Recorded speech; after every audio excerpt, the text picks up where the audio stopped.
It's the Rangers Journal Night.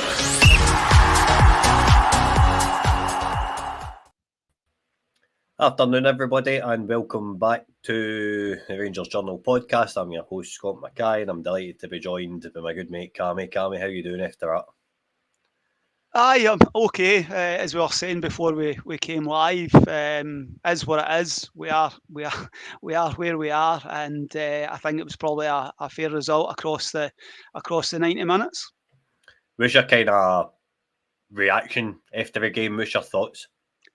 I think there's plenty of room for improvement. I think I thought we had a difficult spell the first 15-20 minutes. I thought the two centre halves looked as though they were playing on roller skates, particularly Davis. Didn't look as though he was fancying the sort of battle at all.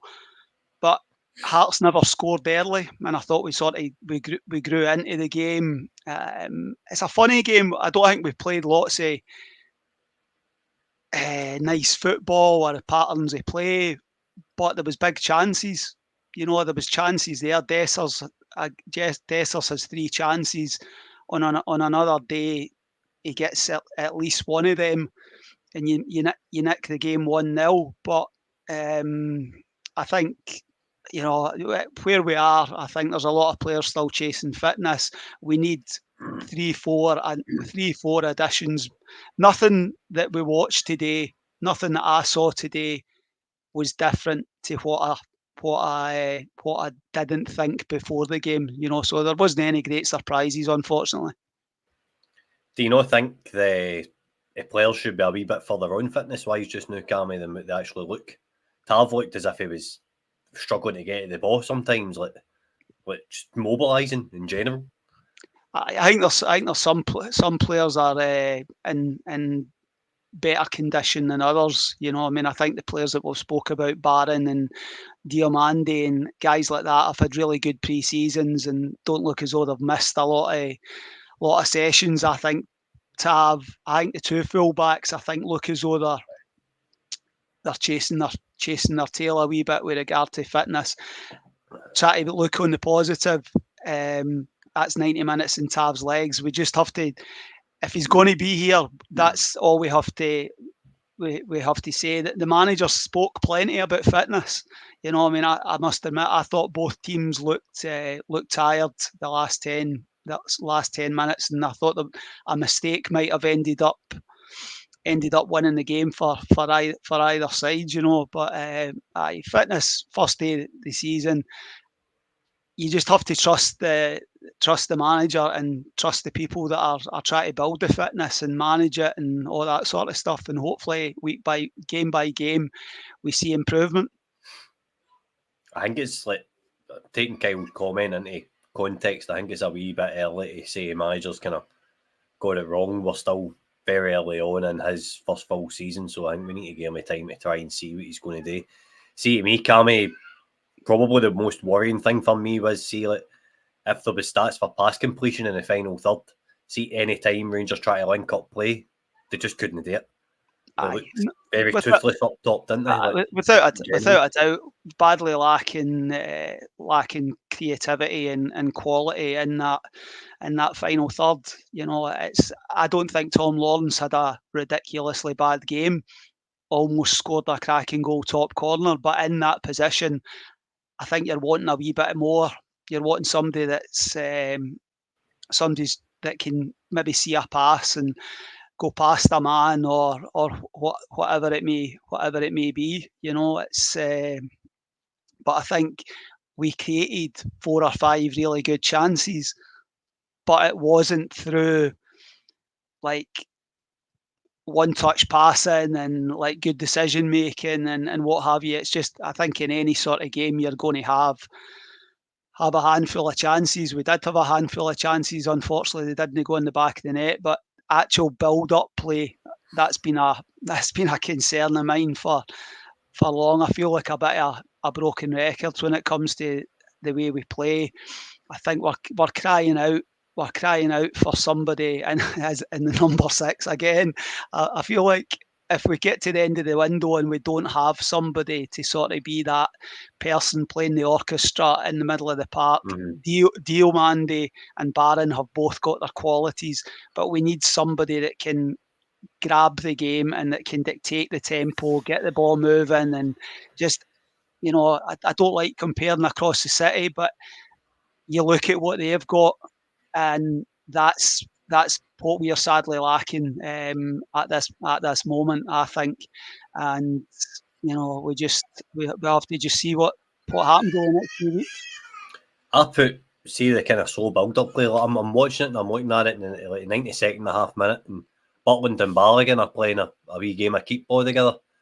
And I'm like, what's going on here? Now I blamed Lundstrom, Barisic, et al. for various parts of keeping the Rangers play slow last season, and there's not really been much of a change. The fact that there was no style of play, I think this is going to be a bit of a buzzword over the next couple of days, isn't it? This is going to be a stick that people are going to hit come on me. There was a lack of urgency, whatever word you want to choose. Can I just quickly, while I'm just reading the comment, right? And not just number 6, open your eyes. I don't think what I'm saying is that a number 6 fixes everything. Anybody that's watched me on pods over the last few days, Rangers News yesterday, I said last weekend we needed a centre half. When I done the post match after Union Berlin, we have signed a centre half to come in to replace Connor Golson. I still think we need a starting centre half to play alongside Proper. That's definite. We need a number 6. If we're going to persist with a number 10, we need better than Tom Lawrence, or we need a different style. If he's going to persist with that, so it's not a question of opening my eyes. It's I'm fully aware of what Rangers are lacking. Sorry, I have to defend myself when no, you're somebody, right, mate, 100%. I think I'm quite open and open to conversation when it comes to that. I think that we are 4-5 starting players, and I've spoke about it. The spine of the side needs to be better. It's day one of the season. We haven't lost the game. We, that's Hearts fancied their chances. Hearts set up an attacking, expansive side. I think I seen one of the comments there talking about they're a well-structured side. They all know their jobs. I thought Xander Clark had some decent saves. The right back looks as though he should be at the Olympics because he looks absolutely rapid. And I think that's spot on. They have a better structure, shape, in and out of possession. Aye, spot on. I know Graham. So he's aye. I can't disagree with regard to that. Hopefully that comes for us in time. It'll have to come in time for us to be competitive this season. I think the fact that Balogun comes on with half an hour to go, don't think there's any injury there. I think that's definitely Davis had a very, very tough hour. And if Balogun stays fit, if we don't sign another centre half, I think we have to sign another centre half, to be perfectly honest with you. I think that Balogun is ahead of Davis to play, if that makes it. So essentially, I would have Proper and, we'll joke here, Sergio Ramos, right? That'd be your 2 centre halves. Pepe. Pepe. I'm sorry, Pepe. Getting mixed up there. He's only 41, but I still think Ben Davis would be one of the last players I would be playing, and I'm not turning it into a Ben Davis bashing session. I just don't think he's suited to Scottish football in the way he doesn't like the sort of combative strikers that he comes up against. See, the thing, just to answer, I feel like I'm just like I've been on budgie seat here, but can you ask what he thinks his style of play is? I'm still struggling. I'm still struggling with regard to, we are now, when was it, October, November time? That's he has to be given the opportunity to get his own players in, yada, yada, yada. I get all of that.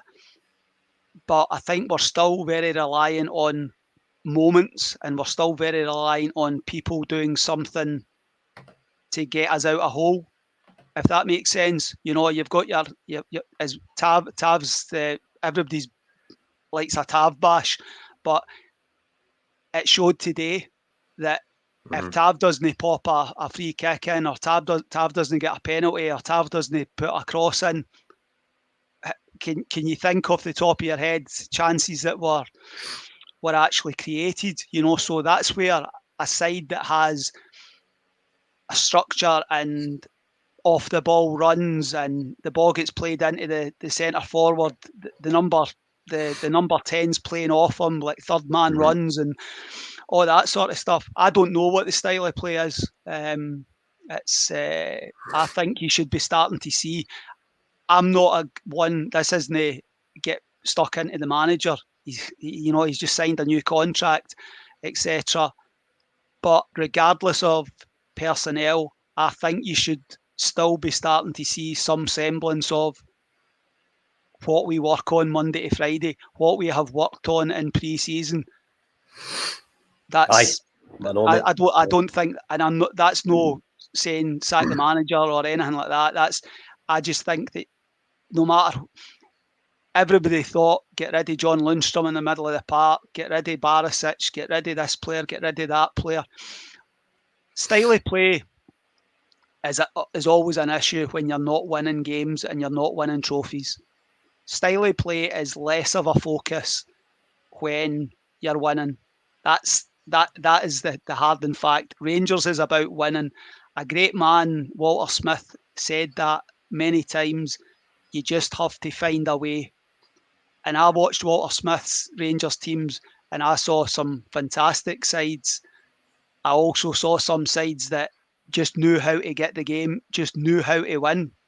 And ultimately, we're all focusing on style of play. And I'm not wanting to see Pep Guardiola's Barcelona or Man City, or I just want to see something that's identifiable as attacking and passing and moving and playing at a bit of a tempo. Hopefully that comes. Don't know. I think the biggest thing for me comes with the change in personnel. Hopefully when Proper comes on, it fixes the defence, because he's going to bring that leadership in that we're all talking about. We've all been speaking about it all summer. Then if you get a number 6 who can come in, dictate to play. I thought Barron was very good today. I thought he had a good debut. I think he showed an urgency that's been missing. His distribution with the ball isn't the best though. His passing kind of lets him down sometimes, but we can work on that. There's enough there to go right. All right, Diamondi was a bit of a hit and miss today. He wasn't really involved as much as I would have liked him. He didn't really stamp his authority on the match, but I think he'll get moved further forward when you bring a 6 in.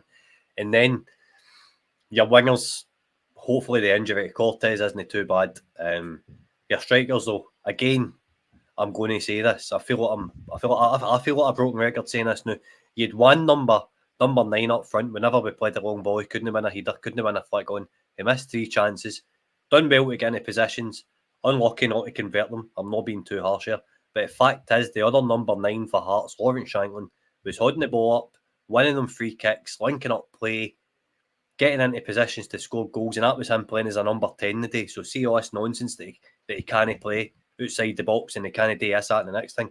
He's shown the day that's a lot of nonsense now.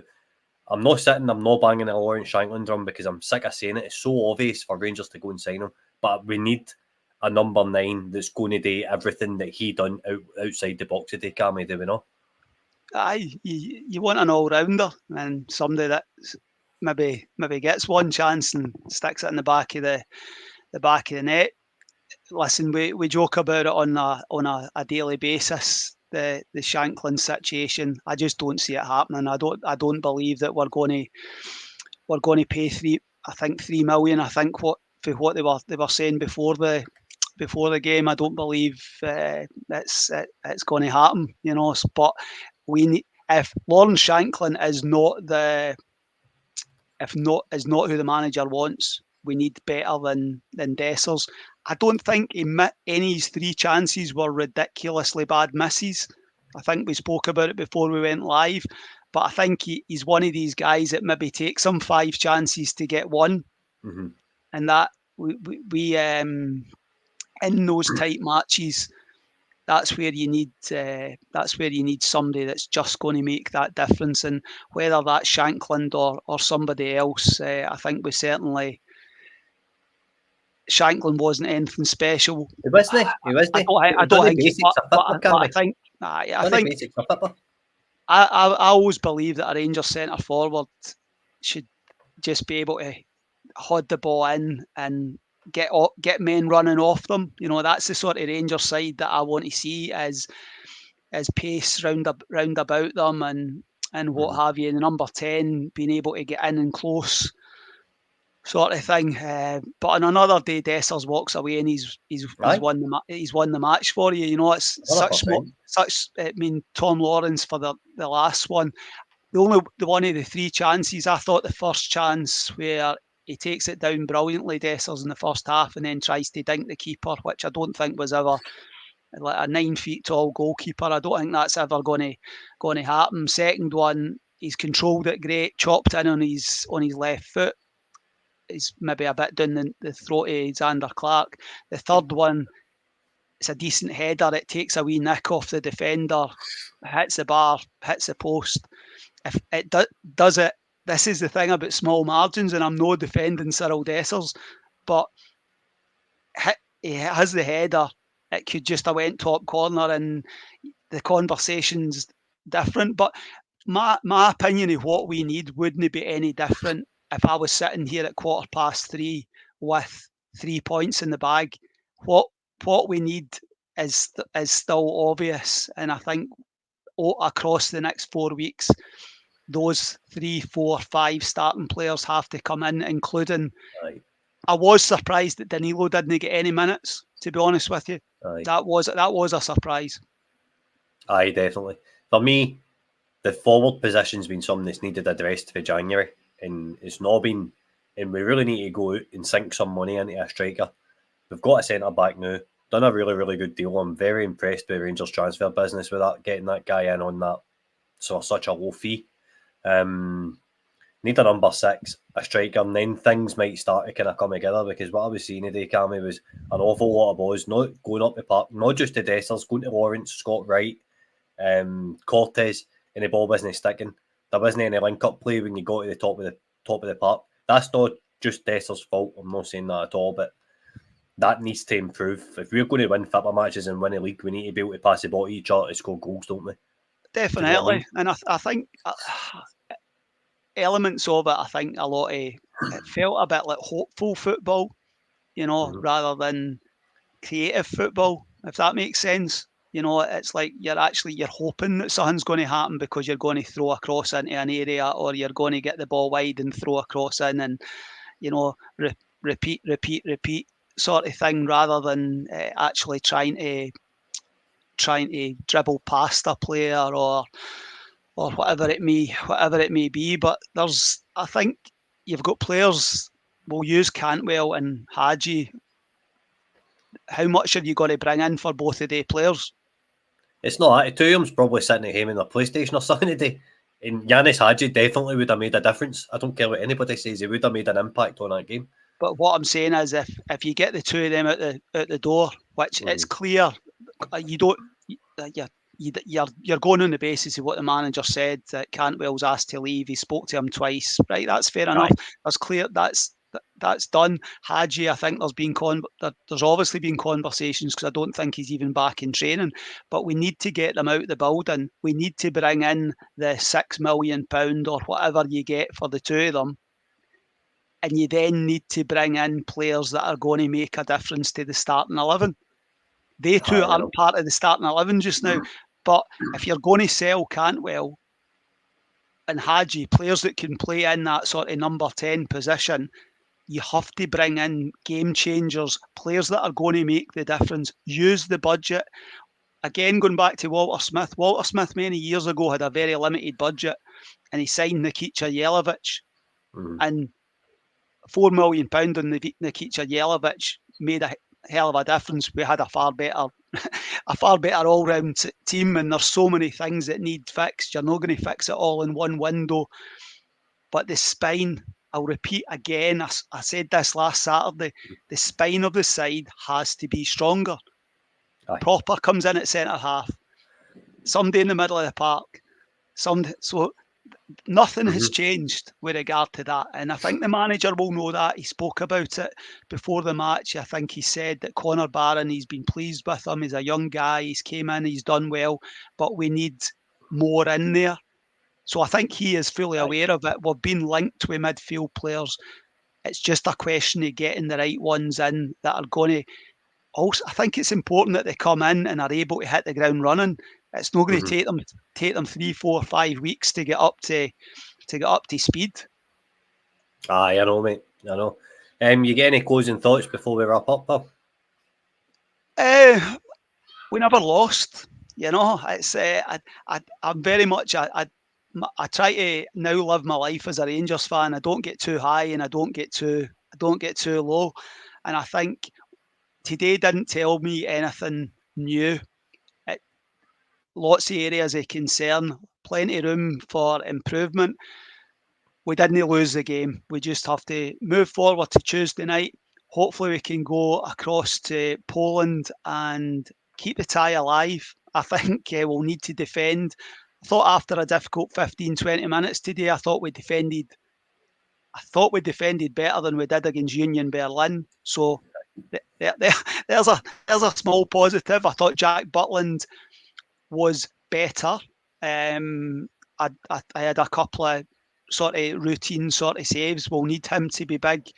But I think the most important thing against Dynamo Kiev is that we can stay in the tie for the second game. I think it could be both teams to score sort of situation.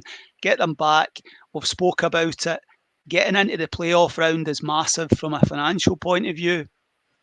That can't be underestimated as well. Whether we make it into the Champions League proper is another, and that's for another podcast. But getting through against Dynamo Kiev, that £5 million can bring you in a £5 million striker potentially. That's how important it is. But we just have to take it game by game this month of August, and I think the manager has tried to temper expectations. It's going to take a few months, but we just have to see incremental improvement every game. That's all I want to see. Aye, I'll echo that, Cammy. Definitely echo that. So everybody turn your notifications on, because I think I'm going to try and do the match analysis pod from the day, maybe tomorrow night, and then we can do a kind of match preview of the Kiev game on Monday. Both shows will be at 6:30, so I'll put a note up in the community page if I can get any of the guys on with me to do the match analysis from today's game tomorrow. Everything else, I suppose we're still here. It's only a point. There's been plenty of times, plenty of seasons where we've been in season openers and we've dropped points in the first day of the season. We've still went on to win the league. So I remain positive. Back to manager, back to club. We need to try and stay together.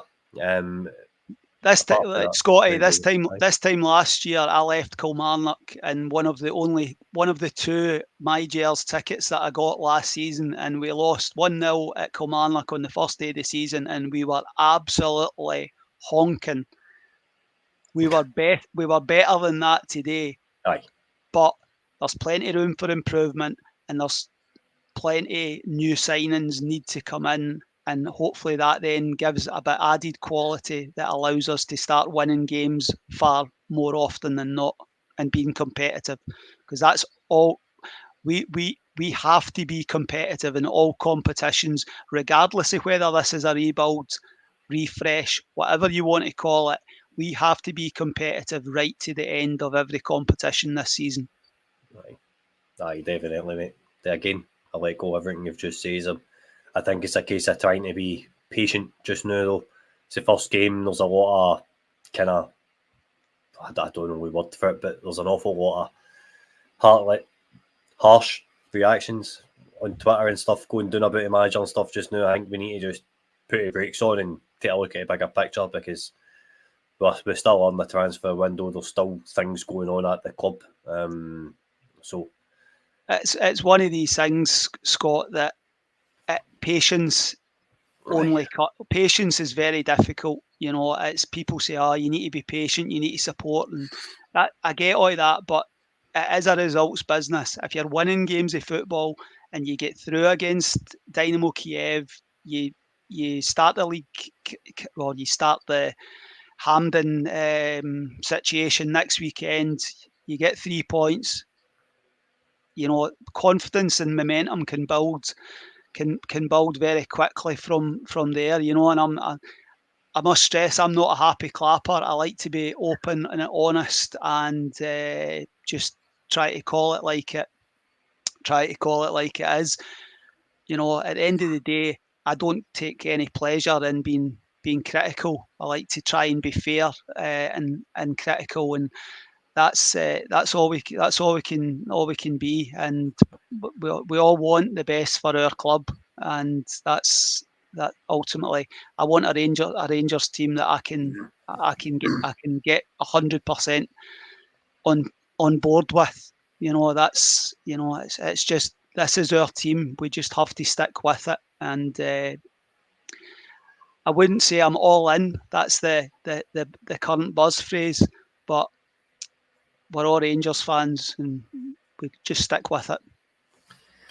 Yep, definitely, mate. Definitely. So I suppose we'll see you all again either tomorrow night or at the very latest Monday night at 6:30. Let's hope the team can go away to Kiev on Tuesday and give us a performance good enough to give us a bit of hope and to bring the tie back to Ibrox so we can put Kiev to the sword. Anyway, remember, every night is Rangers Journal night. Cheers.